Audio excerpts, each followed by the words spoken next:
Well, good afternoon, everyone, and we're sorry that we're a little late, but we do apologize for that. We're going to get started. I'm actually on both committees. I'm on government operations. They say I'm a twofer here. I'm going government operations as well as public safety. And I did want to welcome Senator Ben Kramer is here somewhere. I don't know. There he is. Over there, and we welcome Senator Kramer to be with us as well. Obviously, we're going to be discussing the public safety communication towers this afternoon, and I'd like to invite the panel to please tell us who they are. Good afternoon, Scott Goldstein, Fire Rescue Chief. Good afternoon, Dinesh Patel, Acting Assistant Chief of Police for Management Services Bureau. Good afternoon, I'm Sonny Siegel, I'm the Chief Information Officer. Good afternoon, Mike Knuppel, I'm the PSSM Program Director. Good afternoon. I'm Dieter Klinger. I'm the Chief Operating Officer of Technology Services. Thank you all very much for being here. And I guess, Susan, if you would like to lead us through the packet. Good afternoon. I wanted to just provide a little bit of structure first to this meeting. The majority, I believe, the committee can handle in an open meeting, but we have the opportunity to have a proposed closed session at the end. If there are details that deal with public security or that might jeopardize public security, I'd like to keep that to a minimum if possible. I think it benefits everybody if we can keep everything out in the open meeting. That closed session would not deal with anything like site selection or policy issues or costs. So I just wanted to put that out there. So we can start with the open meeting. I have a brief overview. Susan, if I could just interrupt you Sure. for 1 second. If something comes up that is dealing with security, if someone will say, thank you very much, but that's not appropriate for this setting, please let us know. We're happy to accommodate. Want to take that to Yeah. a closed meeting. So I have a brief overview, and then I'm happy to walk you through the packet. Please. Okay. We have a current CIP project, the PSSM, the Public Safety System Modernization. It has 4 sub-projects, of which this radio systems infrastructure project is one. Our current system that we have is an aging system. The vendor does not support it. It ended in 2009. The current system is comprised of 11 towers. Most of those are connected by a legacy FiberNet 1 network. There are a few up-county towers that are connected by a microwave crescent. The towers transmit directly to radio users using the 800 megahertz range. These things have finite lifespan, so planning for a new system began in 2006, and that planning was actually formalized in 2009, and that's when this Public Safety System Modernization CIP was introduced. The vendor for Motorola has been selected, or Motorola is the vendor who's been selected, and the proposed new system is a 22-tower system which underwent factory acceptance testing, I think, in 2017. So I assume that the equipment purchased is 2017 equipment, which is important, and I'll get to in a few minutes. The new towers will replace the legacy FiberNet 1 connection with a microwave connection, so they're necessarily going to be very tall towers. And each tower has to, quote, be able to see each other so that the microwave paths can go around the circle. And there's a map included in your packet, I believe on circle 12. So you have an idea of what that concept looks like. There were 2 phases to this new project. Phase 1 included the Core Astro 25 system, which is software system for the whole radio system infrastructure, and new dispatch consoles. There were new dispatch consoles already installed at the Public Safety Communications Center and the alternate Communications Center site, and that has been completed. Phase 2 involves these towers. As you know, this new system has been delayed several times in the past during the prior administration, and there were different issues involved in that, including vendor selection, site selection, and permitting requirements. The last cutover date council staff had been told was the fall of 2020, when the new system should have been up and running. This year, 2 tower sites were taken off the table due to community concerns. One was at Bretton Woods, and the other one is at the ICC Georgia Avenue interchange. And the executive has stated that he's exploring alternative sites for these. This change would delay the full system implementation by at least a year, possibly 2, due to several factors, and that includes the need to test the system with full foliage, and that only is basically in the summer months. So even if they hurry up and finish something in some December, they still have to do this testing over the summer. So it's like 1-year blocks of delay. There have been several delays already, and that continues to make the county dependent on the current aging system. This delay will extend that dependency for 1 or 2 more years. and that risks degradation events like what we had over Mother's Day weekend or possibly total failures of the system. Council members Reamer and Katz wrote to the county executive in April expressing concern and urging the executive to reinstate the original plan and schedule. As far as I know, you've not received a response back to that letter. We have not. Okay. The county executive has proposed an interim 20-site alternative as a stopgap measure until the full system is constructed. The county executive has issued a $111,000 task order to Motorola to explore this type of solution, and the county executive should receive that information back in July regarding feasibility and how much coverage will be lost and in what parts of the county. So at this point, I can go through the packet. It's broken up into different sections for you. I'll go over briefly background. There are currently more than 7,200 users of our current public safety radio system, and that allows communications among the Public Safety Communications Center, which is the 911 call center, firefighters, police, sheriff, and the Department of Correction and Rehabilitation. There's also an exhaustive list on page 2 of other users, other county departments, as well as our municipal police partners as well, and we have several state agencies that are also using the system. Page 3 outlines current radio system failures. The current system experienced a significant system failure over Mother's Day weekend in May. At approximately 11:30 p.m. on May 10th, the system began to experience a disruption that dropped multiple channels. The current radio system is a trunked radio system where one control channel automatically assigns other channels to talk groups of users, and that permits a large number of talk groups to use the radio system at once without causing interference by different users.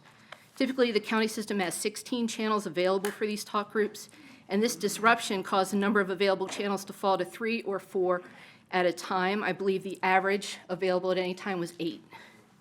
It's not always the same channels that dropped, as they intermittently went out of service and returned. When working properly, the system usually experiences 1 or 2, quote, busy signals a month that last about a few seconds each. But during this incident over May 10th and 11th, the users experienced at least 600 busy signals in that one day. Some of those lasted over 2 minutes. The public safety officials took emergency action during that time to prioritize certain types of talk groups in an effort to reduce communication traffic. They also shifted to cell phones and MDC messaging for routine communications. They identified, executive staff at this point identified that it was a timing issue in the FiberNet 1 transmissions as the problem, and they changed the timing regulation from an external source to an internal source. That helped to stabilize the system, although it did experience another disruption around 5:30 p.m. the next day. There were some media reports that indicated that the county did not experience any significant police or fire incidents during that time, but if it had, it would have been extremely difficult to appropriately respond and manage a large incident. There have been a couple of other similar issues with timing since then, nowhere near as major. Again, DTS has identified the problem with the timing. They have purchased a GPS timing source for $27,000, which has been installed, and they're exploring the option of adding 2 or 3 additional timing sources to be placed strategically at different hubs in FiberNet 1.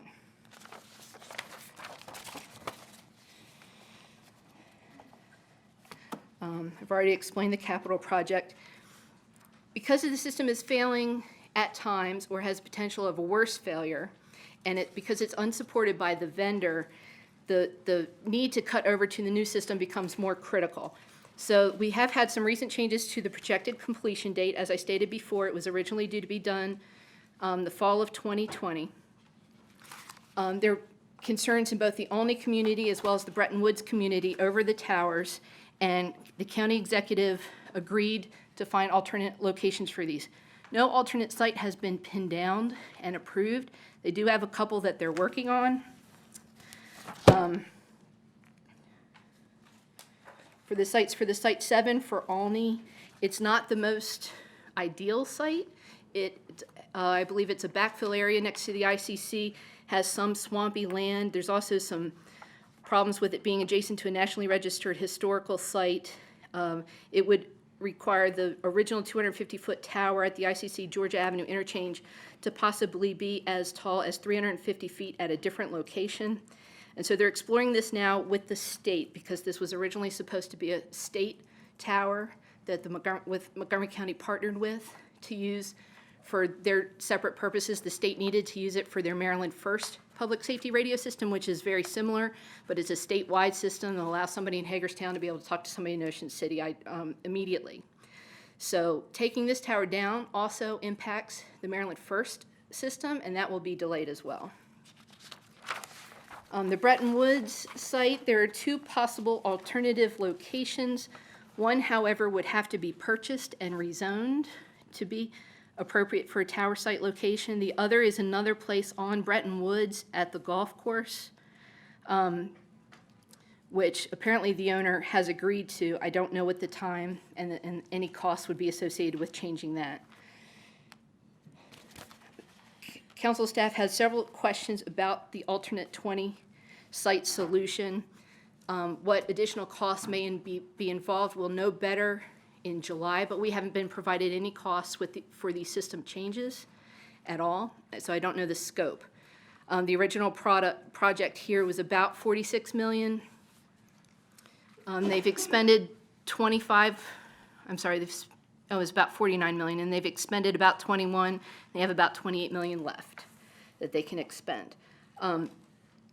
There may be coverage. We'll get this information back in July from Motorola to the county executive, but with 20 sites, a 22 site solution was necessary to provide 95-95 coverage, and that is 95% confidence that 95% of the county is covered. And that also includes in-building coverage, which we have trouble with now in certain large buildings, especially older ones like older high schools. It's hard to get a signal inside those buildings. So if 22 sites were required to get that 95-95 coverage, 20 sites is necessarily going to have less coverage. At this point, we don't know where that coverage will be or how much the reduction will be. If we're shooting for 95-95, is the new coverage going to be 90? Is it going to be 70? So we won't know that until July, but it's important for the Joint Committee to consider. I've asked for contingency plans they have in the event of a current system failure, since we're going to be relying on this current system. According to the executive, police and fire have long had in place emergency contingency plans for communication to ensure that the continued delivery of public safety service is met, and in particular, the dispatch of public safety requests for service should a short-term communication failure occur. Included in that, the radio system has the ability to operate in 3 modes, including full trunking, site trunking, and fail-soft. All 3 of these modes, however, are dependent on the FiberNet 1 being functional, and I just wanted to note that the FiberNet 1 has been the cause of the most recent failures. Public safety personnel also continue to leverage the use of other conventional radio channels that exist in the county. The executive branch is developing contingency plans for long-term outages, including outages due to network failure, and these include using cell phones and push-to-talk options. Public safety agencies have been asked to have these plans prepared by September, and exercises are planned later this year to test those. Again, money for that's not included in the budget for FY20, and there will be additional costs, and we need to figure out how much that will be at this point. Some potential drawbacks of these alternative communication methods are significant. They all have impacts on capacity, coverage, intraoperability, and interoperability. The conventional channel alternatives limit capacity, and in some cases coverage. Not all the system users have radios capable of operating on all these conventional bands, and the number of channels is very limited. And none of the county's interoperability partners has the ability to operate on most of the channels. The commercial push-to-talk solutions can provide some capacity, but they lack the coverage of the current system. And push-to-talk uses the same infrastructure that cell phones use, so where cell phones don't work in the county, neither will push-to-talk. And not all of our partners have access to push-to-talk services. The county's mutual aid partners also interoperate with the county using their radios that are programmed for the current system. If the current system's not available, then the county can't interoperate with them. And there's a significant problem for fire and EMS responses in particular, particularly along the Prince George's County border, where units cross the border several times a day. Contingency plans, as I stated, we haven't been given any estimated costs to plan for these longer-term outages. So I just wanted to put for the committee's consideration that the current plan is going to be delayed. The alternate 20-site solution is likely not going to offer complete coverage around the county, and something for you to consider.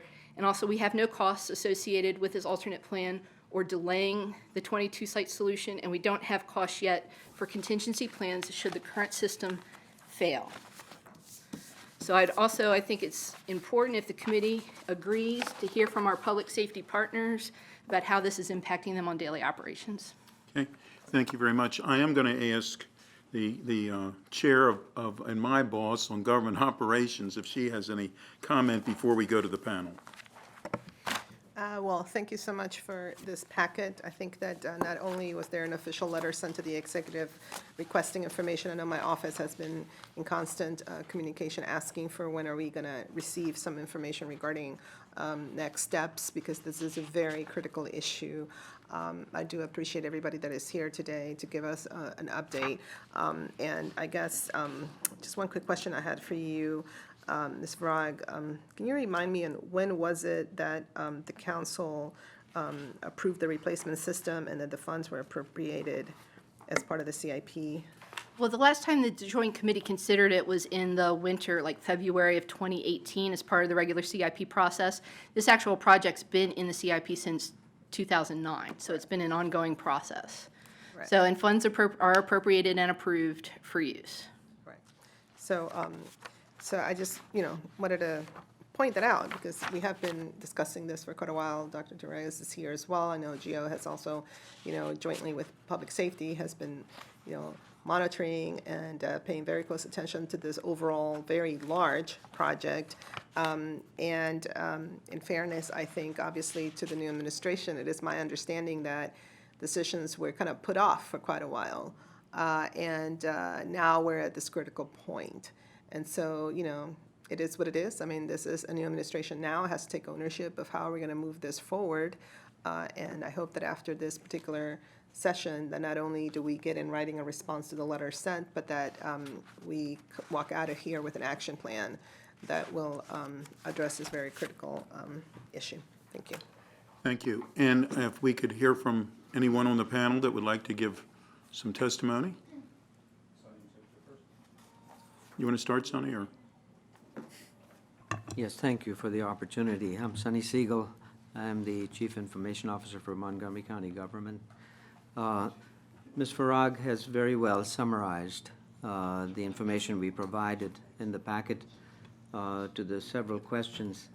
I wanted to thank her also for highlighting all the efforts that are currently underway to ensure that public safety radio service is available on a stable 24/365 basis.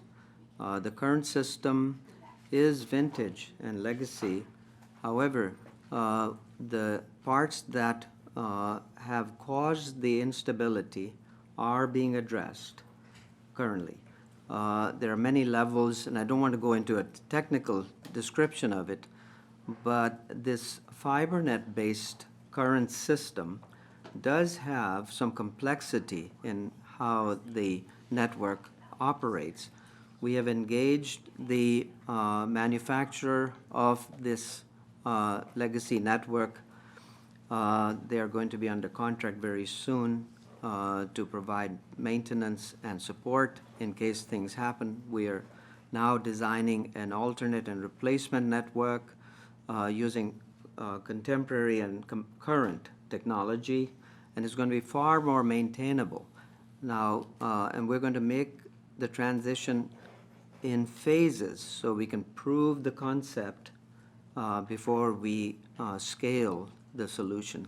Any idea how fast that's going to happen?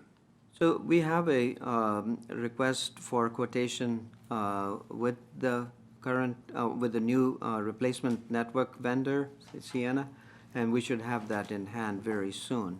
There are Any some idea figures once they being. start, when they'll finish? It is going to be a 6-month from the time of award transition to the new network. The concern that we have, obviously, this is a huge concern. I mean, this is a public safety concern, and we all, I think everybody probably in this room wants to make certain that and beyond this room, wants to make certain that everything remains safe. But it's saying that, you know, we have a contract we're working on, and I appreciate that, but we need to make certain when this is gonna get done. I mean, we need that safety, literally valve, to make certain when this is gonna get done. So, I think we probably need weekly updates on where you are. I mean, it's that critical to us. I mean, the whole thing and we received a letter, and I wanted to acknowledge it from the Montgomery County Career Firefighters Association, 1664. I guess we got it today or yesterday or whenever we got it, but it's, I have it with me. And they're very concerned. I mean, we're talking about the safety of their members and the safety of the police and everyone associated with it, which means we're talking about the safety of the public. So this is a true, great concern. And I interrupted you, Sonny, and I shouldn't have, but go ahead. No, I appreciate your comments and take them to heart. Actually, the county executive, as Council President Navarro pointed out, you know, has been in office now going on 7-8 months, and he has had the opportunity to reassess our progress or assess the progress we have made. There are 22 sites that are in the proposed new system. And in looking at all the ways we can ensure that public safety communications are preserved going forward, I mentioned to you already the work we are doing on ensuring or assuring that the current system is stable and working at all times. That's the 11-tower system.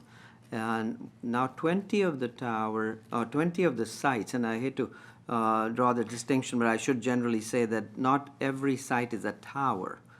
They can be monopoles and other types of structures. So 20-site solution is well in hand.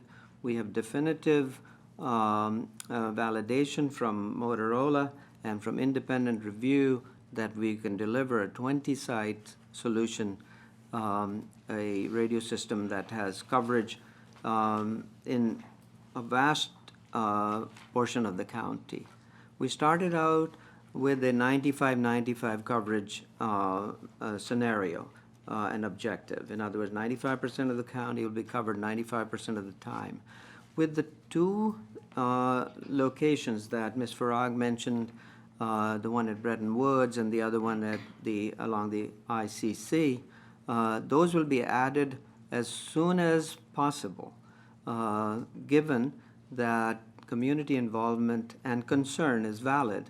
On the other hand, we are balancing the concerns of our first responders and public safety altogether, and I think that really goes to serve the public interest ultimately, you know, that we have a great and working system with penetration, with coverage, with reliability, and we're working towards that. All right, once they're building out the site, are they actually building any sites as we speak of the 20? You are. And how, I guess, does each site take the same amount of time to build? It does not. So can you please answer, the guy's shaking his head, could you please answer us? Look at Circle 3. Yeah, out of the 22 sites, as Sonny had mentioned, there's different flavors, right? Some of them are monopoles, some are extra towers, some are just replacing equipment on existing towers, and some are putting new dishes on apartment buildings, those types of things. So I have a breakdown, a dashboard that kind of shows the progress of each of those sites. Some of them have been completed. Many are in the process of being completed. And we're working, as mentioned earlier, to get those two remaining sites nailed down so we can have a 20. All right, if the two sites are changed, I'm saying if, but if the two sites are changed, how long does, and I know that it takes a while to figure out whether or not they actually would work within the configuration, and how long does that take? If it's for each pole? I guess both of those are poles. Yeah, there's, well, one's going to be potentially a lattice type of tower. The other one will be a monopole. Normally from the start of evaluation, doing engineering and architectural work to actual construction, you're looking at about a year. And that's why, as mentioned earlier, we just can't wait for those 2 sites to be completed in order for the entire system to be rolled out. And that's why we're looking at doing this 20-site solution. The existing system that we have, what is the coverage that we have now? You're saying this one would be 95%, 95% of the time. First off, is there ever a time that you can get to 100%? Well, the industry standard is 95, and I don't have the details in front of me, but it's less than that now with the current system. There's actual buildings and schools and locations that are not covered today. What the public safety officials have done is they kind of know where those areas are, and they kind of work around that. But the industry standard is to get that 95. But so if things are held up, we're saying it would take a year from that, while you're building out the system, I'm asking rather than making asking a question rather than giving a statement, but while you're building out the system, it could take another year during that time for the last 2 sites. Yeah, well, I think what Sonny was mentioning earlier, of the 20-site design, if things go as planned and we get the designs back from Motorola and the public safety officials agree to the coverage that's provided with a 20-site plan, that would be delivered by December of 2020. And then we're looking at adding the 2 additional sites that are currently being identified by the December of 2021. So the earliest that we can get a new system out there, a 20-site design, would be December of 2020. But you'd be using, if that happened, the new system would be being used for the 20 sites. Absolutely.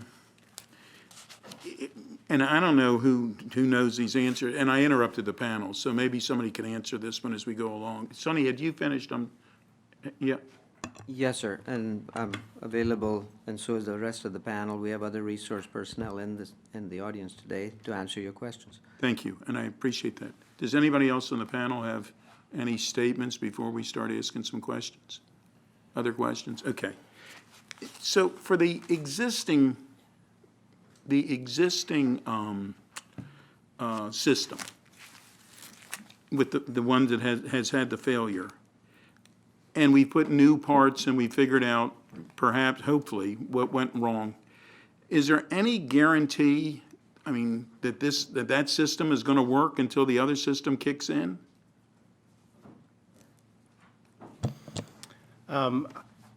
As in all systems, there's always a probability of something can happen, and that's why we try to be prepared. For all of our systems, we try to have spare parts in place.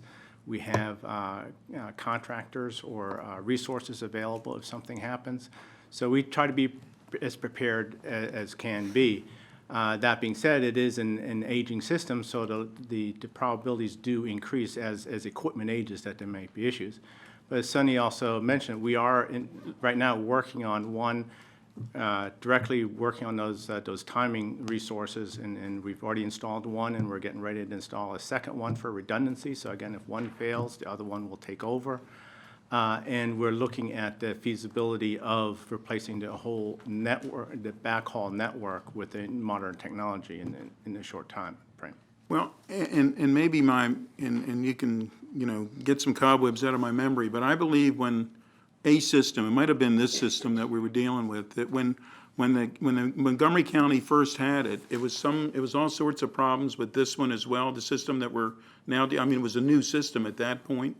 Is my memory incorrect on that?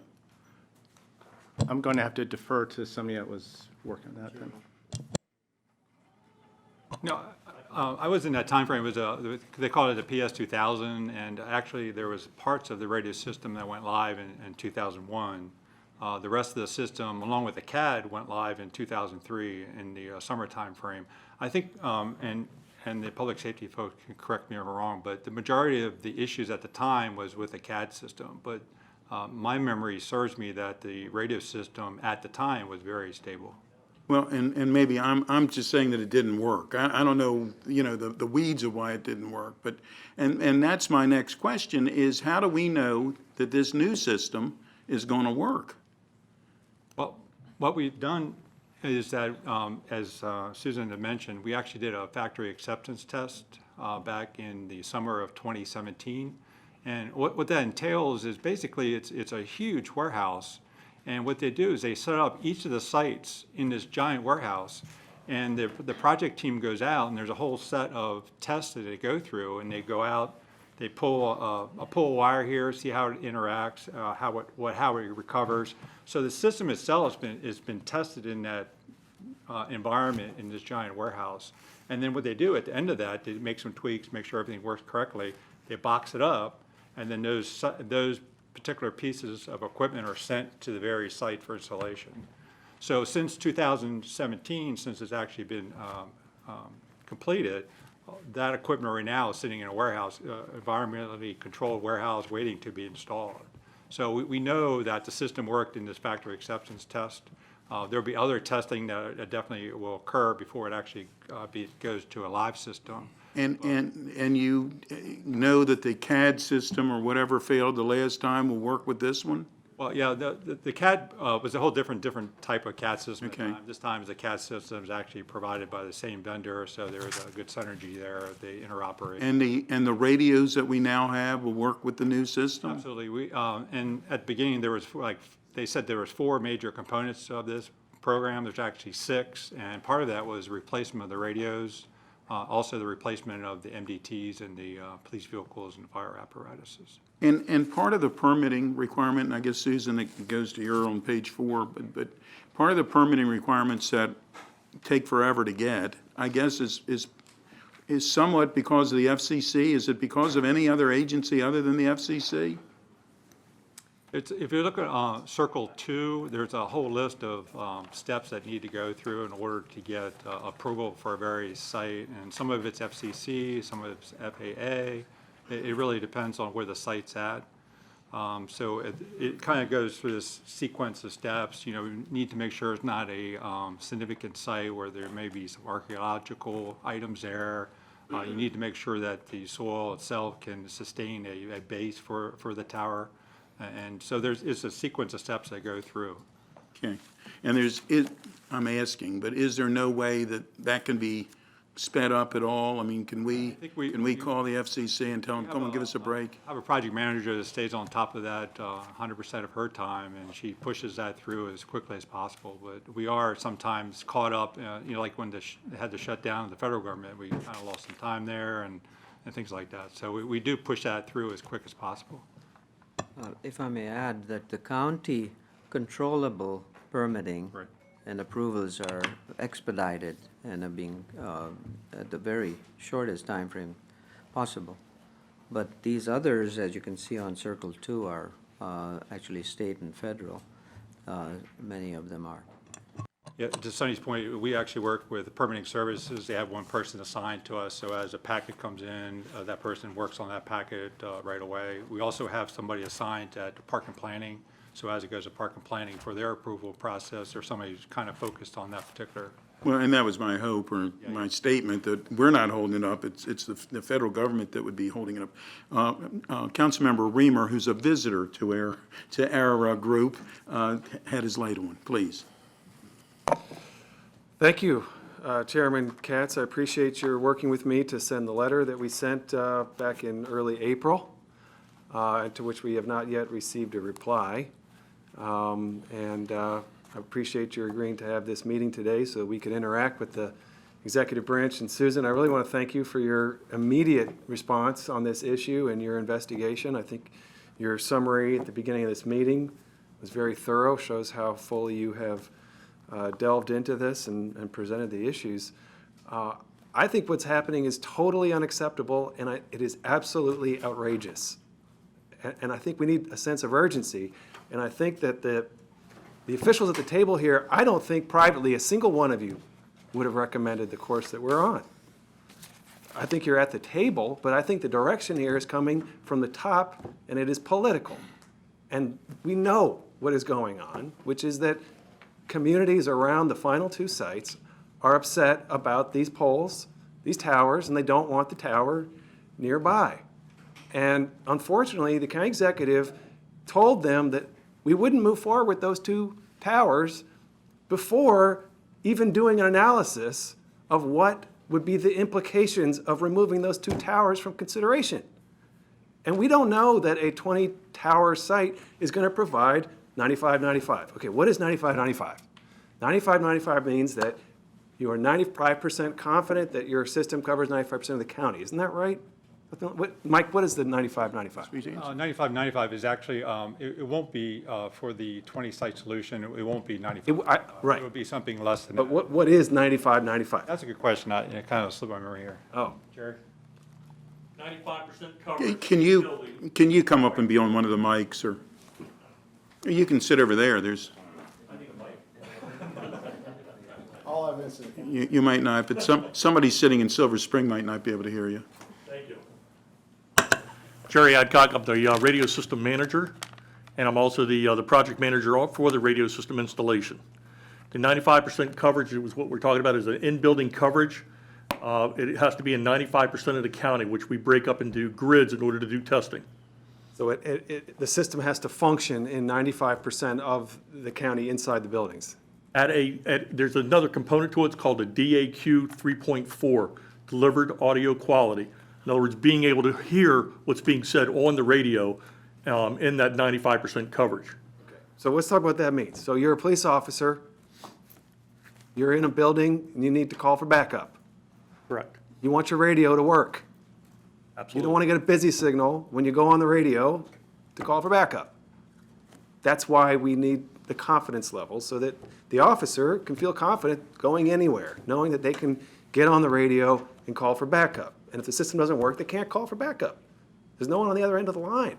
You're a firefighter. You're in a building. You need to call for support. You need to exit. Your life is in danger. Your radio must work. That is what this is about. Schools, school shootings. There was a terrible problem with the effectiveness of the radios in Parkland. The radios did not work. Public safety could not coordinate a response in Parkland. That is what the stakes are. We hope that that never happens here, but it happens. It happens elsewhere. That's why we build to the highest standard. That's what 95-95 is about, is that we go for the system that will work everywhere. And unfortunately, the decision that was made to pull back from 22 sites to 20 was made without knowing whether that replacement would work to that level. It definitely will not work at 20. Ms. Knuppel, you said that. You said that several times already. It will not work with 20 towers. Will it work with 22 towers? Well, first of all, we don't know how many more towers we're going to need. All right, we might need 24 towers now. We have no idea, because every one of these towers has to communicate, it has to be a line of sight to the other towers. So if you can't find a perfect spot, then you might have to replace it. But the other 20 towers were designed based on where the 22 were going to go. It is a contingent system. So when you remove 2 from the equation, you've had a cascading effect on the other 20. The county executive needs to reverse course. He needs to return to those sites and put them back into consideration and move forward with them, frankly. I've got one of these towers in my neighborhood. All right? I see it. Actually, I don't really see it, because you know what? You don't notice it. I'm sorry, you just don't notice it. Every once in a while, you look at it and you say, I wonder what's up there. If I knew it was saving my life, I'd probably feel pretty good about it, frankly, or it had the potential to save my life. But, you know, there's one of these looming over downtown Silver Spring. If you ask people what are the 50 things that they like least about Silver Spring, not a single person would say there's a tower 2 miles off in the distance. Nobody cares. It's just part of life. You just go about your life. So the whole threat of this thing is specious. And the fact that this tower is in the intersection, it's in the Cloverleaf intersection in Olney, on the ICC. It is in like the median of a highway intersection. And it has been described as, you know, aesthetically pleasing. The Cloverleaf intersection has been described as aesthetically pleasing and worthy of preservation aesthetically. It's not that, okay. That is why people are upset about this. Leisure World said, public safety is much more important to us than aesthetics. What is the implication for Leisure World of removing the tower at the ICC and Georgia Avenue? I'm going to direct I don't know who exactly to direct this to. And I want to say again, with a sense of Somebody knows the answer. a They're gonna- spirit of generosity, I truly don't believe, all of you are accountable for the decision made, but I truly don't believe that any of you actually agree with the decision that was made, but that's neither here nor there. But I just say that. I mean, the project team's focused on getting the 20-site design, and part of the deliverables back from Motorola is what is the coverage of the 20-site design. That is expected end of this week, Friday. So based on that coverage maps that we get back, the public safety folks will be able to look at that and understand where the coverage gaps are in the county with that 20-site design. But until we get those coverage maps, I really can't say. And you- And then we're also looking at additional coverage maps, because there's always a chance that one of the 20 sites gets taken off for maintenance, or a site goes down, God forbid, for whatever reason. So they're also producing another set of coverage maps the following week that shows what the coverage would be with the loss of one of the 20 site towers. So those all have to be reviewed and analyzed and looked at by the public safety officials. And then we're looking for end of July to get final pricing back on what that will take to implement from Motorola. Now, that $110,000, that's just to study the implications of, It just implications. not it to tells- actually No. decide or to assess, well, does it go into options of what alternative locations would be and what that would cost, or is that a different? This is just purely like the technical Yeah, issue. what we're looking at is the coverage that's provided by the 20-site solution, what the work needed to be done to basically stub in a way to have the 20 sites talk to each other with 2 sites removed. And then there's also going to be a cost of what it will take to add those 2 sites back into the 20-site solution at a later time, hopefully in that, December of 2021 timeframe. So there's a cost associated with that also. We're progressing aggressively on getting those 2 other sites nailed down. Feel pretty confident that we're making headway there, but there are significant risks with those 2 sites. Right, one of them is located in a forest conservation area Right. and adjacent to a historic property, and it has significant issues at the foundation level, might cost a lot of money. Maybe it's $1 million. Maybe we're talking about, just for that one, an additional $1 million expense. So to get back to what you said earlier, on Friday of this week, you're going to get information on something. Didn't you say on Friday of this week? Friday, Motorola is going to give us the coverage maps for the county of what it would look like with a 20-site design. Okay. So here's the other issue. Like, these additional sites may have just as many other people who don't like those sites. Who are we to, how are we going to decide, well, the 100 people that came to me the first time, those are the ones that count. The 100 people that came to me the second time, and the third time, and the fourth time, too bad? What's the logic there? County executive knew what he was getting into. His initial comments on this issue were right on the money. He said, this wasn't handled right in the last executive administration. It's unfortunate the process that happened, but we are where we are, and we're going to need to move forward. That was his first comment to the community. But then the county executive changed his mind and decided that actually he would go ahead and withdraw. The ICC site was one that the state was going to build. They're building that tower. Now we're letting that go. We're going to build our own tower at our expense? I mean, how is that a wise use of taxpayer dollars? There's the site we're looking at, and again, with all the risks that you just mentioned associated with that site, it still allows us to co-locate with the state. And I've been on this project Sure. since day one, and one of the challenges that the county council had given me over the years is try to reduce costs. And one of the ways to reduce costs is by co-locating with state. Which is why the initial site recommendation Right, was a and great and one. that's why we worked. You worked very closely with the state. Right. I understand that they actually, it wasn't their initial first choice of a location, but they were willing to work with us on that site. And they were going to pay to build it, and we were going to co-locate on it. And now, we've told the state, we're not interested anymore, and they're saying, what the heck was going on all these years? fine, we'll move on and find a different location. How do we get back to that site? What is the process to put that site back on the table? I don't know that, well, first off, I don't know that they're going to know that answer, and from the look of them, they're not. But I think that we could ask that those two sites be placed back on. We could ask, it's the county executive's decision, I believe, on the sites themselves. Is that? Well, I talked to Dr. Orland yesterday about this because I wanted to know if this was a material scope of change in the entire project. And he indicated that if the additional costs associated with these changes is over $2 million, the executive branch is going to have to send over a CIP amendment.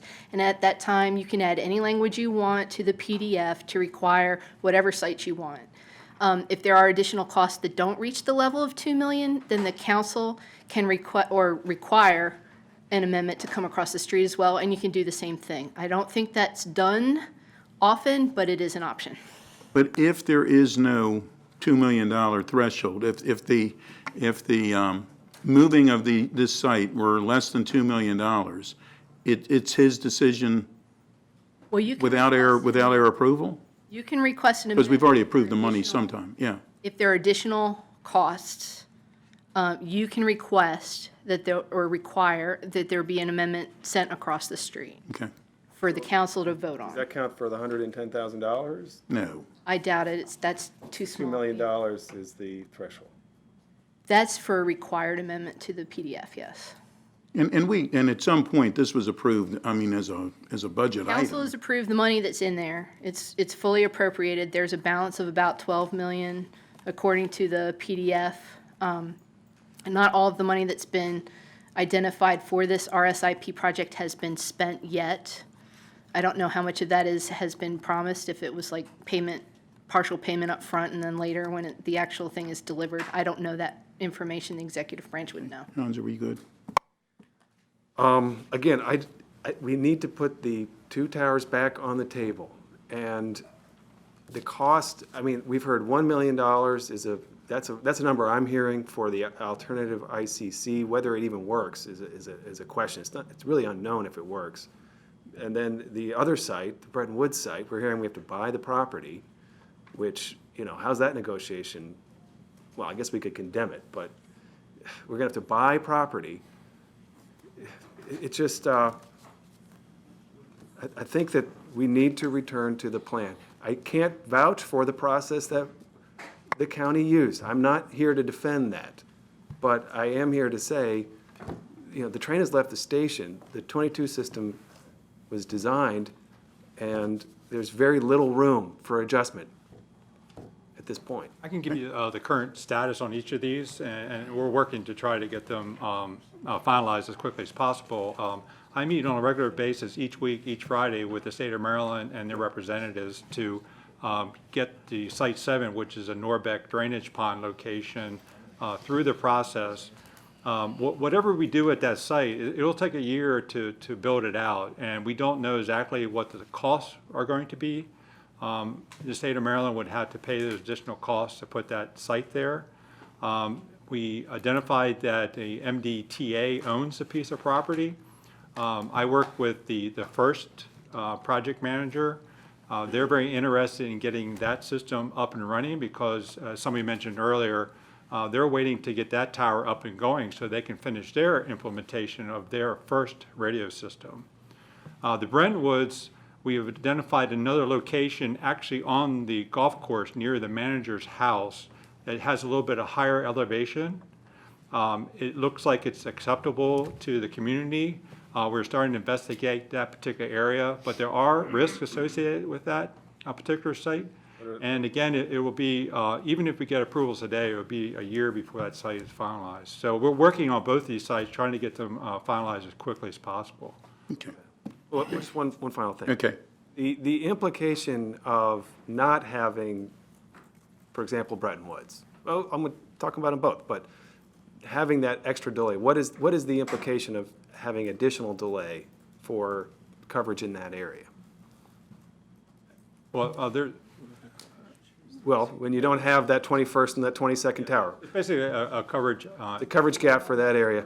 Now, my understanding is that it has sort of a cascading effect, that it's not just the immediate tower area, but there are times when nearby towers might be they might actually have a problem with service, but the network allows rerouting, and you won't be able to reroute as effectively, so this could have an effect in Germantown. This could have an effect in, so Leisure World is adjacent to the ICC tower. So first of all, we're saying very openly, there's going to be a delay of the best service provided to Leisure World while this other tower is pursued, which we don't even know fully if it'll work, but it'll be a delay of service.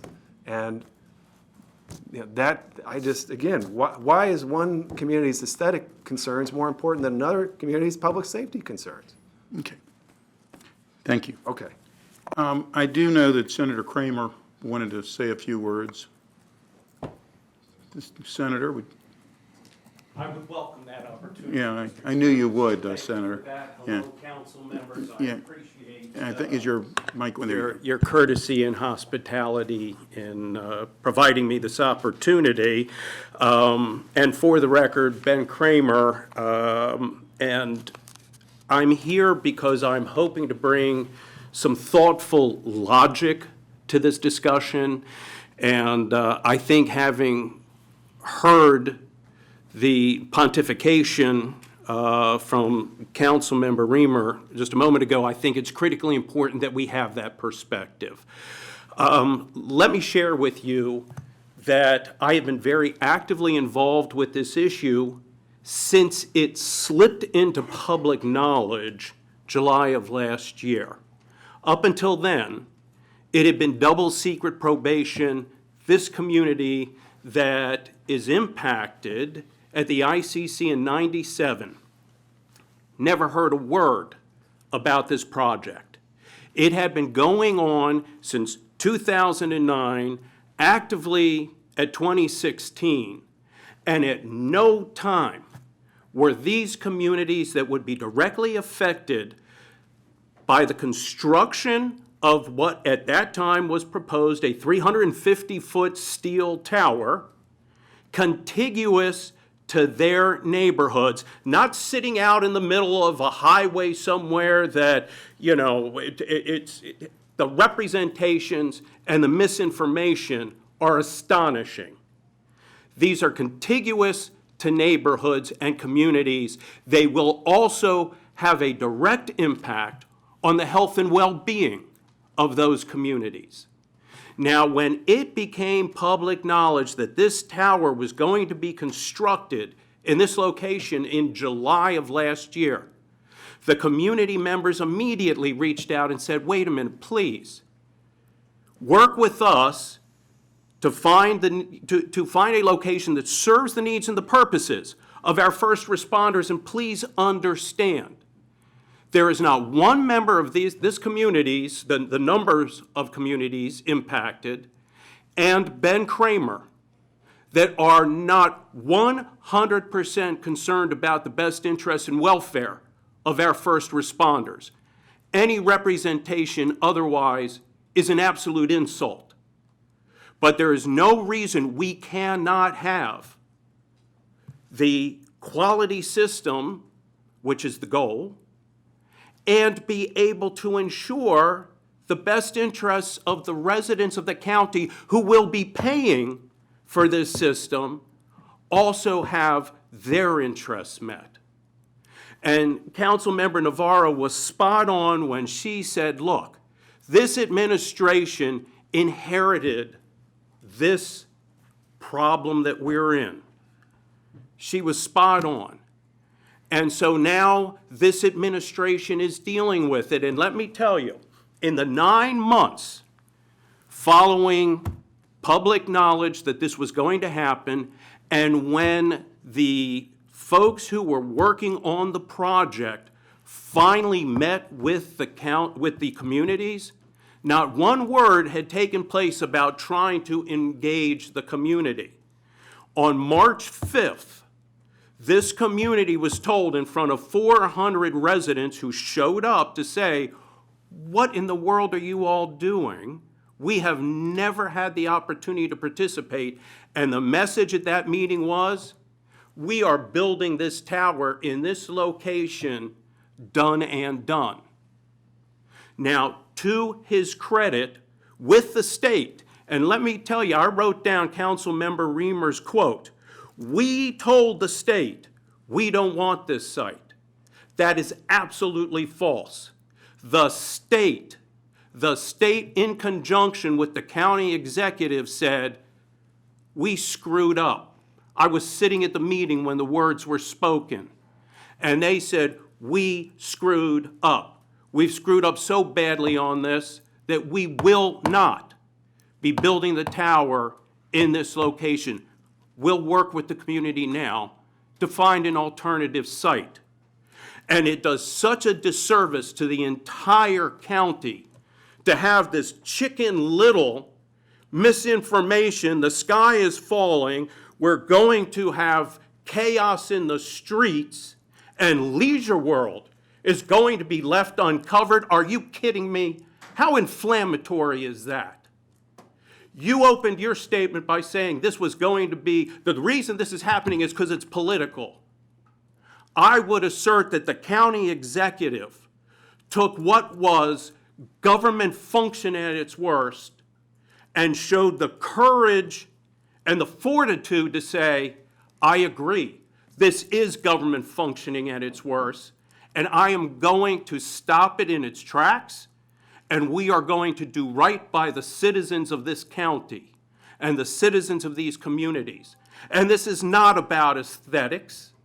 It's about process. And there was no process whatsoever. And it is insulting for anyone to accuse this community of NIMBYism or concerns about aesthetics. It is about process. And there has been discussion about a possible alternative site. There were stories that there was a forest conservation easement. When the authorities that were making that claim were called on it, suddenly they backtracked and said, well, you know what? There may not be a forest conservation easement after all. Maybe we were mistaken.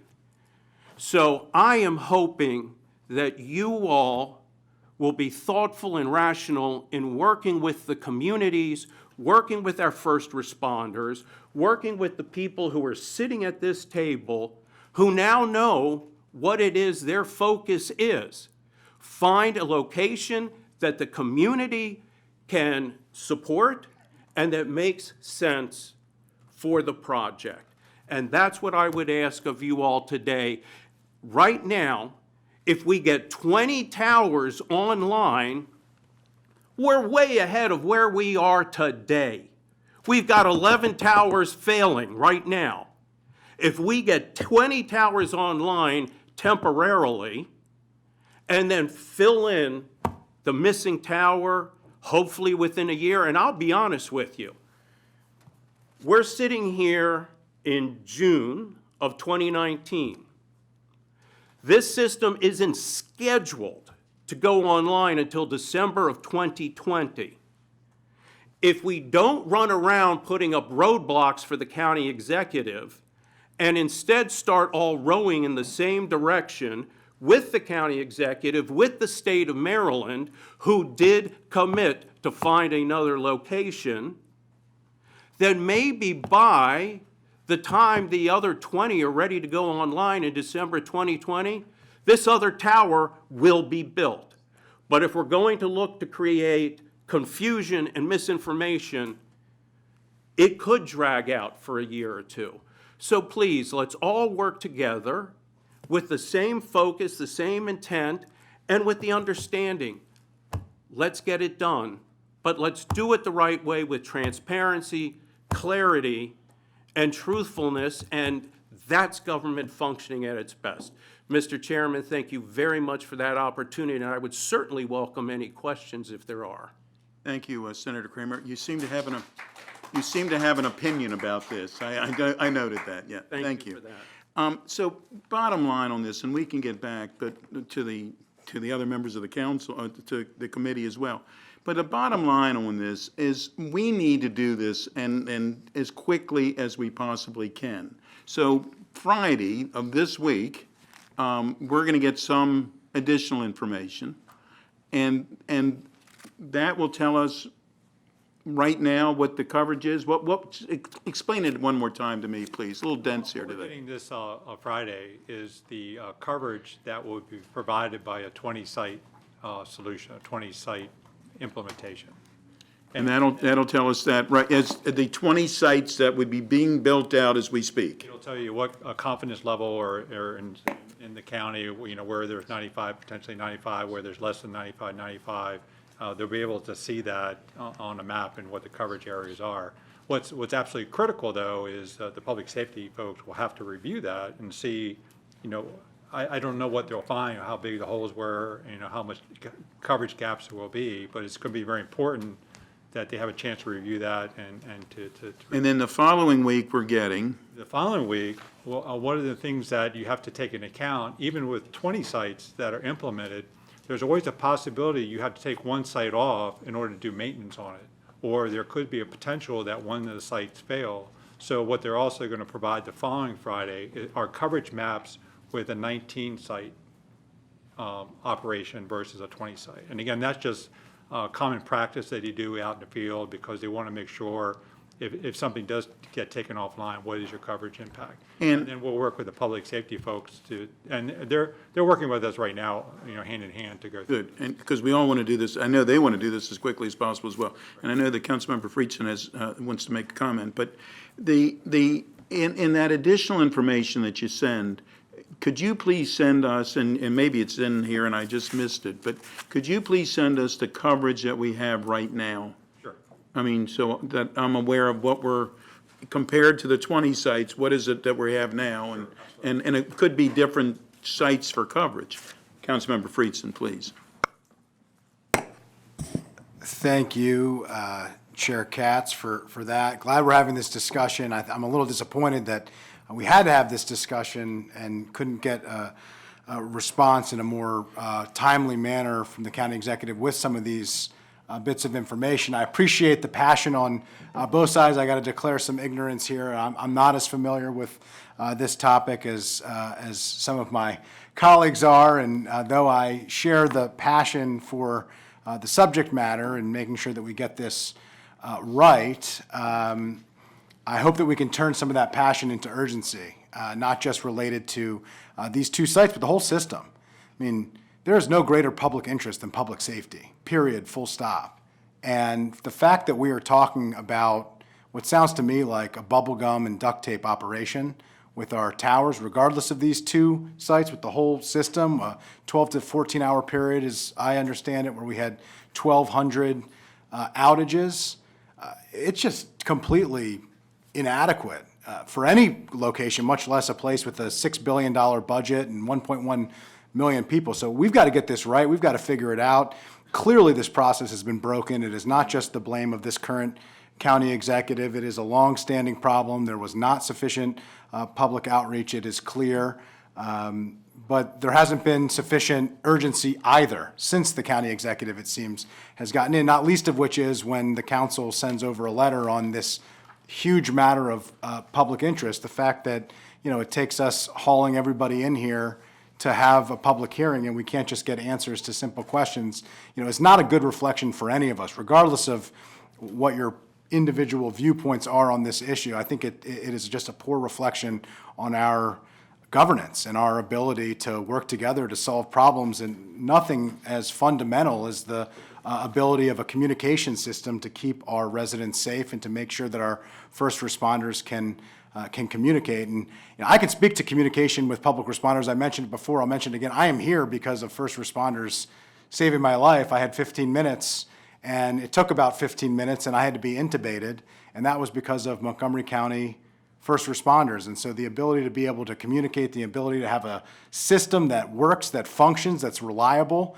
You know, 95-95 makes me nervous, much less whatever the heck we have now, which clearly doesn't seem anywhere close to 95-95, because if you're in that donut hole, I think that the terminology that I heard was if you're outside of the 95 or in a building, they kind of figure it out. Well, I'd hate to be the person who's waiting on a first responder who's kind of figuring it out. I mean, I have great appreciation and admiration for our first responders' ability to figure things out on the fly and be able to work in the most difficult and stressful environments, but that is even troubling. So if we are not even at that point, we have got to get there. But I have a few questions specifically about the finances of this. I'm a little bit confused just where the costs come from. The $110,000, which is an additional expense that we're taking on, is trying to fix a broken process, you know, and to address the issue regardless of how you feel about that. I mean, I understand it's less than the $2 million, and so it's not going to come back here, but where does that money come out of, and where is the money going to come if we have to make substantive changes? If Councilmember Reamer is correct, where the two sites, even the temporary, you know, requires a chain, you know, you have to kind of, like, these are like satellites, from my understanding. They communicate with each other. You may have to shift all of them or change all of them. Or if the additional sites, the two new sites, even if they are compatible and do work, if they cost a significant amount of more money, how does that process work, and how do we fund that? How do we pay for that? Where does it come from? Right now, the program itself is fully funded at $110 million that's been appropriated over the years. So there is a little bit of contingency in there. So we're using some of the contingency to pay for these initial studies, $110,000, some additional items that have to be done. When we get to a bigger cost item, I talked to OMB, and it'll come across as the full CIP submission in the October timeframe. So we may be coming back for a supplemental to pay for some additional work. Could I ask, when you transmit, ideally when you transmit the information on Friday, where we're going to get the information of what we learned from that 110,000, if you could just give a history along with that of the finances of this, how much has been appropriated for what purpose, and then what is the wiggle room that's left in there? I think it would just be helpful, particularly for me. I haven't been here for the prior appropriations, just to get a full picture of the scope of the project, the magnitude of the costs, and, you know, what we're talking about. And then as we move forward and are discussing, you know, $2 million and $110 million project is a different animal than $2 million of a $2 million $2 million overage or addition on a $2 million project. So just help me to understand it. I'd appreciate it. Yeah, I just want to leave you with the thought that there's 12 million out there that hasn't been, I think Susan mentioned that there's like 12 million that kind of shows up in our spreadsheet. But a lot of those dollars are there to pay for milestones that are accomplished by the vendor. So, yeah, I'll get that information. Yeah, so if that has to be encumbered for, Right. Really performance related, then that should be reflected. And just what is the additional money for contingencies, for overages, for problems, for additional expenses that were unanticipated, to understand what is left in that bucket. I think that'd be really helpful for myself and perhaps my colleagues as well. Thank you. Any committee members, please? Councilmember Albanese. So I had a high school intern shadow me today, and she's gotten her money's worth. Well, she'll never come back. Yeah. I just want to echo the comments regarding the urgency. I think we all agree that this obviously has to be among the highest priorities, and we have not yet understandably heard from our first responders, but clearly there are a lot of steps that we need to take. I don't have a good sense of a timeline at this point, though. If I could get some clarity on the benchmarks that the executive branch is looking to secure, by what date do you anticipate this being completed? Right now, what we're looking at is a delivery of cost and what it will take to implement a 20-site solution. We'll have that by end of July. There would be some time to look at that internally to see whether it's acceptable or not. If we can make a decision quickly there within a very short time frame, we can continue moving down the path of getting the 20-site design implemented by December of 2020. Okay. And then we're looking at adding the 2 additional sites no later than the December of 2021. And acknowledging that that's obviously best case scenario, are there some additional steps that we can take in the short term to improve upon the situation that we currently have, acknowledging that it will probably be spending good money after bad, but we can't have what we have right now? Are there adjustments that can be made in the shortest of terms to get us through the next 6 months to a year? Yeah, I think you really have the right people working on it. They're totally dedicated to get the system out there as quick as possible for the public safety folks that are utilizing it. I think Senator Kramer may agree that we've built a relationship now with the community. We're meeting with them on a regular basis to make sure that they get their input into the decision process, and hopefully they'll acknowledge that work we're doing with them. What was stated earlier by Sonny is there are steps being done to shore up the current system to try to ensure that it stays viable until that December 2020 cutover timeframe. Okay, thanks. And to that point, because this new system, regardless of the two extra towers or poles or whatever they are, would not go into effect until December of 2020 or whatever that, and then there's always that push that it doesn't actually happen the day you want it to happen. We still have to have the system that we have working. I mean, so we would invest in this system right now regardless of whether the two poles were there.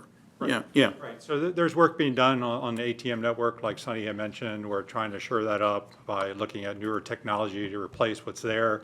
That's a lot of work, and potentially it may or may not work, but there looks like there might be a path to follow. And somebody mentioned, if you look back through the notes, back in, I think, the 2012 timeframe, we actually came across for a request, I think it was like in the 250,000 range to buy spare parts, because many of the counties around us have already upgraded to the new system, so we use that money to go out and buy spare parts. So if the parts fail at a tower site, at one of the 11 tower sites, we have some spare parts available. But that spare part inventory is getting very low, so we're also trying to get the system up and running as quick as possible. Okay. Hans, please. Thank you. All right. Senator Kramer, welcome. Always nice to hear from you. My comments about the urgency of this issue are, I'm in this case, an official who has heard from public safety officials about their concern. I'm not the one who somehow, I'm not pushing this on the public safety community. I'm hearing from them. This is what the firefighters union said. Delaying the construction of the ICC, this is in a letter, I'm sure you've seen it. Delaying the construction of the ICC Georgia Avenue site is putting my membership, those that live, work, and pass through the county and state public safety workers, at risk. We got a letter today that said, the county government simply can't afford to cross their fingers and hope it doesn't happen again, referring to the breakdowns of the system. Our public safety officers and the citizens of the county deserve better, much better. Over 1 million Montgomery County residents are depending upon us to do better. We heard from the Leisure World Governing Association, the governing body, and they said that this plan is going to cost more money and provide less service to our community.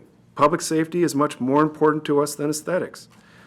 We do not understand how spending more money to implement a less capable system aligns with your commitment, this is a letter to the county executive, to the efficient, cost-effective delivery of government services. So these are concerns coming from the community. And again, I can't speak to the process that happened before we got to the point where we're at now, but we are at a point where we have to move forward. The current system is breaking. It has experienced unprecedented breakdowns. It is actually in a state of absolute crisis, must be replaced with the greatest urgency possible. And the new system will replace it, but we've got to move as fast as possible. And a 20-tower system is not what we have designed. We've designed a 22-tower system. 20-tower system is not going to provide the same public safety benefit as a 22-tower system. So I welcome your providing some facts, that contradict any of these points that have been made. And facts are very important, Councilmember Reamer, and that's what's been lacking. There has been a failure to communicate fact, and it's misinformation that sadly has been ruling the day. And again, government functioning at its worst is when we plow down the same pathway knowing that we failed the community, but we're just going to keep going that direction because that's the easiest. County Executive Elrich showed courage and said, no, good governance is about correcting the failures.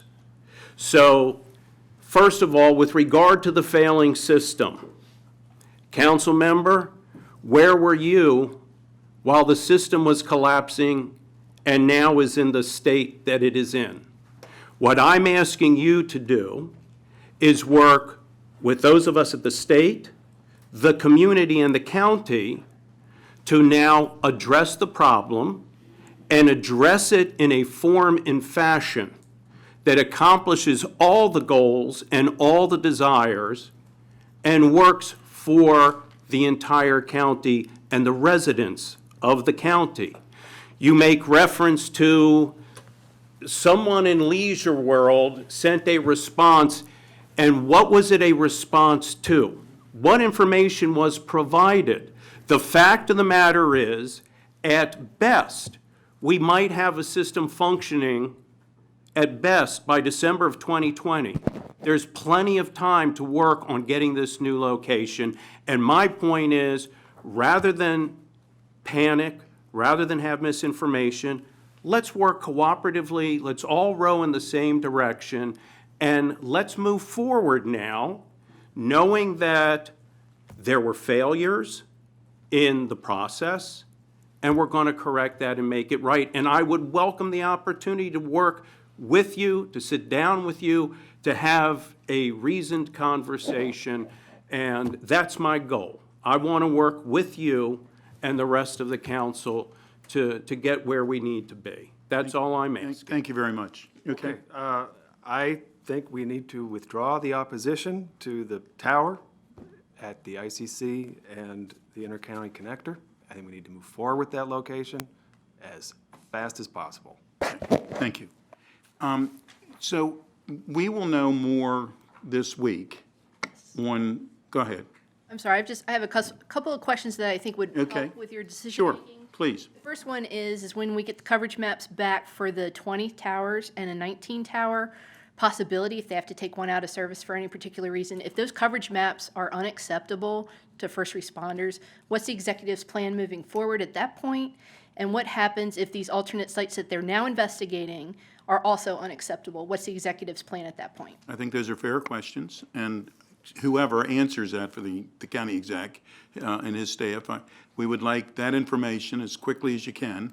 And candidly, I think these types of things, not that we're going to have committee meetings each week, but I think we need updates each week from the county executive's office. I know that they're concerned as well. I mean, they're certainly concerned about public safety. He sat in the chair I'm sitting in right now as public safety chair. He's certainly aware of the concerns here.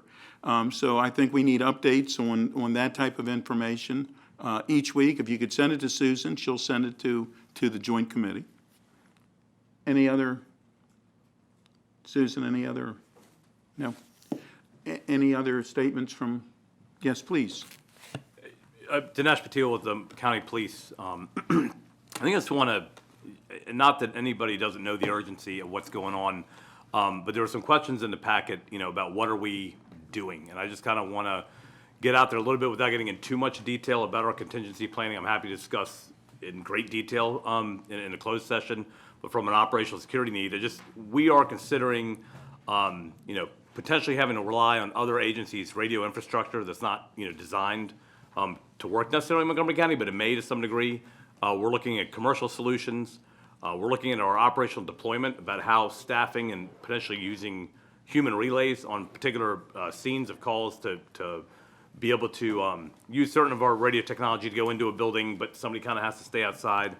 And at the end of the day, we really just need, tools that work. And with all the different, I think democratic process here is well displayed, and, but at the end of the day, we're just a customer.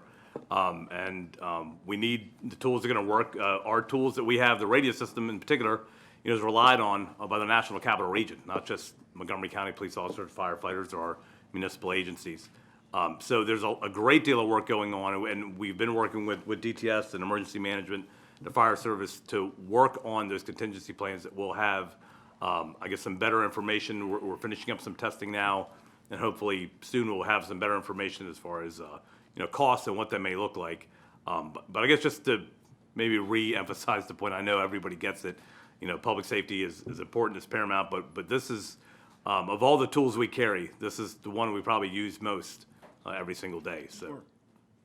That's it. I Councilman appreciate you all taking the time to hear us and. Believe me, we need to Yeah, hear it. I appreciate it, and thank you for sharing that. I think it's important that you raise it with us. I think it's more important you raise it with the county executive and the administration and make sure that that urgency is there, because ultimately, it's the executive branch that's going to, solve this problem and make sure that it's sufficient for your needs. But I think from our oversight perspective and making sure that public safety is being addressed, it's important that, and the government is operating, it's important that we have that. I just want to, based on where we are today, I mean, the 1,200 occurrences of busy signals and the operational failure over Mother's Day weekend, I mean, that sent shockwaves to people, and that a lot of those concerns were raised to me. I was not aware of the severe deficiencies in the system or some of the, challenges that we faced to the extent that they existed until then, until I've, learned more. But as we stand today, regardless of what we learn about, what the 20 system, the 20 site solution and what the coverage is and whether we find the other two and what we do moving forward and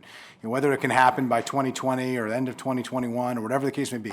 Today, what is the likelihood that another Mother's Day situation is going to happen where we will have severe outage? I mean, my understanding based on the letter sent from Mr. Buttle with the firefighters is normally, a normal occurrence would be a few outages a month. 2, 3, maybe 4. We're talking about 1,200 in like 12 hours, maybe 14 hours during that period. I mean, this is a drastic operational failure. What are the chances that we get that again, that this happens again? And we have to read, by the way, in the newspaper. I didn't learn about this because the council was informed by the executive branch that there was an emergency situation, there was a huge failure in our system, and our residents who we are duly elected to represent were at risk, that our first responders who we put their lives at risk to protect everybody else, we learned it because I got an alert on my phone from Google, and I got text messages and phone calls saying, what the hell is going on?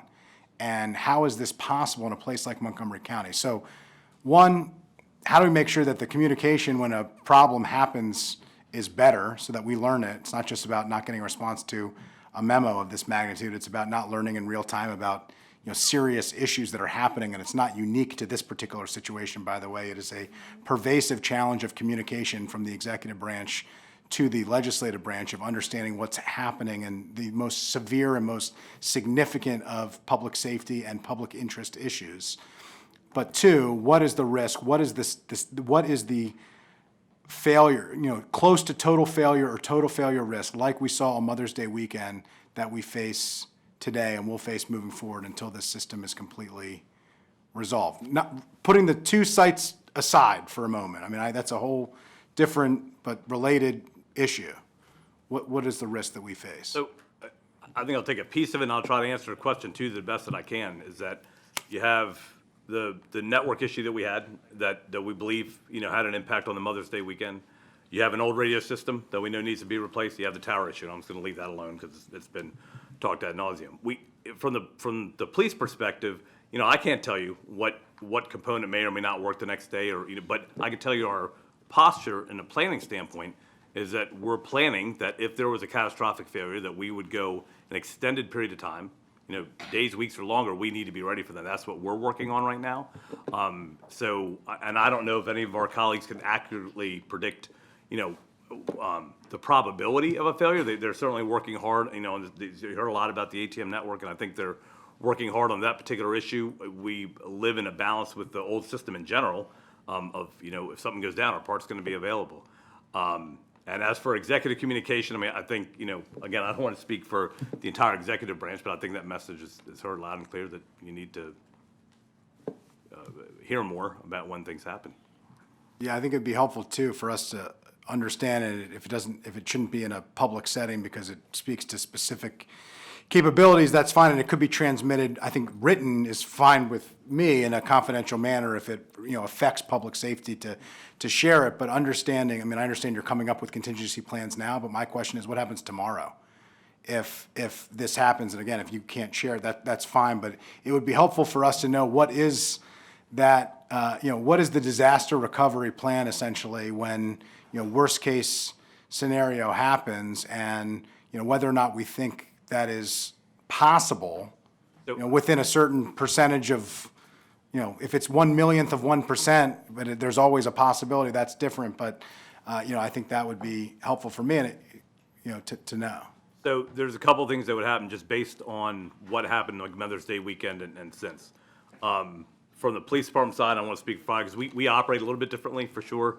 But generally for us, it's going to be reducing traffic to the ability that we have if we run into an issue of limited radio channels. What does that mean? So if you have X number of channels available normally, right, and it handles a certain amount of traffic back and forth, some of that traffic on the radio system may be somewhat more administrative or not, life safety issues. So if we can move any of that traffic over to a mobile data computer, as an example, to get your case numbers for a police report. Part of our efficiencies, we can. You triage non-emergency and emergency service first. Right, and so we may be able to, and again, there's some of our traffic between officers in our communications center, supervisors and those that have cell phones, again, administrative traffic, maybe we can move some of that off. And then as a backup to that backup, if we're beyond a capacity issue, our current status is that we would start leaning on surrounding jurisdictions whose radio infrastructure reaches into the county. So again, I'd be happy to go into greater detail. That has other implications. Yeah, I think if you just transmit in writing would be fine, and just so we're kind of aware of what the contingencies are, just to give a little bit of peace of mind, at least, to me, that, something happens tomorrow, next week, while we're trying to fix all these problems that everybody recognizes they have, we might have disagreements of who caused them, how to fix them, whatever, that we actually are in a position where we can respond in a sufficient way, because, when we're talking about emergency response and a threat to emergency response or a potential threat to emergency response, that is an emergency, and we need to be treating it as such. Maybe I can add on to that. We've started, we have several sessions now adding on to citizenship with the various public safety users of the system and to identify what their contingency plans would be in case of a major outage. And we're looking at corrections. We're looking at the city government or city police that are in the area, Gaithersburg, Rockville, Tacoma Park. We looked at Park Police. And we also brought together the public service folks, DOT, Ride On. So we've had these discussions with them. They're going back now and crafting or updating their contingency plans, and that's what we could share with you at some point in time. I do think at some point we are going to need a closed session and certainly any confidential information that you feel that you should be sharing with us, we'd appreciate it. But I don't think it's today. I think that we need to get the information that we've asked for. And as I say, I think we need it on a weekly basis, that we are that concerned about this issue and what it all means. And then once we get some of that information, I think we do need to have another, if the chair of government operations agrees, I think we do need another joint work session, committee meeting, and to get some answers. But I think the one statement that is overarching on anything we've said, we're all concerned about the safety, and we want this solved as quickly as possible in the best way possible. So that's where I am, unless there's anything else, unless another committee member has, and other committee, beyond the committee, unless somebody has something else to say, we're going to adjourn. Okay. Last thing, again, I think we've got to have more discussion about the decision that was made to give up the tower location at the ICC. I don't think that is something we should agree with. I think we ought to express our insistence that that site remain on the table and get the state to get back to the table with us on that site. Well, and I think through the additional information, we will find out what the state is saying as well. Okay? Thank you very much. We are adjourned.